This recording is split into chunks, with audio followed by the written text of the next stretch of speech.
Fowler and I'm supposed to be retired, and then this township begged me to work for them.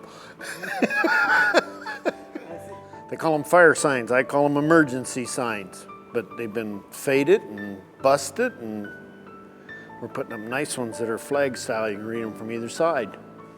I farm myself and raise hogs, and no money in it anymore. Well, the last couple of years have been a disaster for me. I buy most of my grain and can't feed $7 corn and $500 bean meal to 40-cent hogs. They got to get farm prices back up for one thing. Farm economy is what keeps this country going.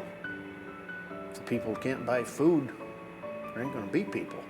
Well, they just kind of argue back and forth between each other, slander. One will slander the other one, and it gets tiresome. I watched the debate the other night for a while, and I decided I had enough of it. I went to bed and never even listened to it all. Might not go vote at all. I'm one of these guys that's out of town on Tuesdays, on election day, so I signed up for absentee ballot, but I know how I voted. I feel good about it. I didn't decide until basically the day I got my ballot. I did vote for McCain and Palin. I would feel a lot more comfortable with Sarah being vice president than Joe Biden. I drive through campuses.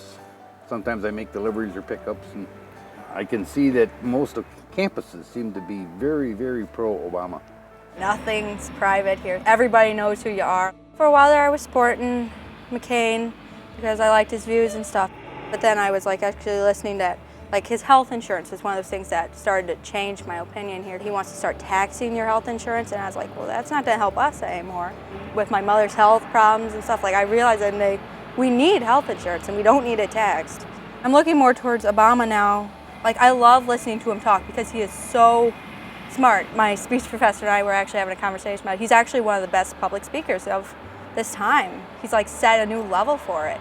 I would be voting for Obama. He has a way of leading the people in the right direction, which is hard to do.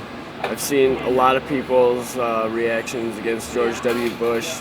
They voted for him, and as the years have gone by, they regret. I'm Gordon Glasgow, and I'm a farmer, and it's changed a lot in the last 8 years. Well, actually, I'm a Republican, but I'm gonna support Obama.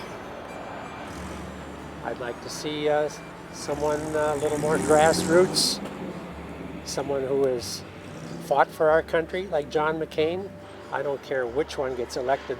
They're not going to change things overnight. It's a gradual process, but I think that John McCain will gradually get us pointed in the right direction.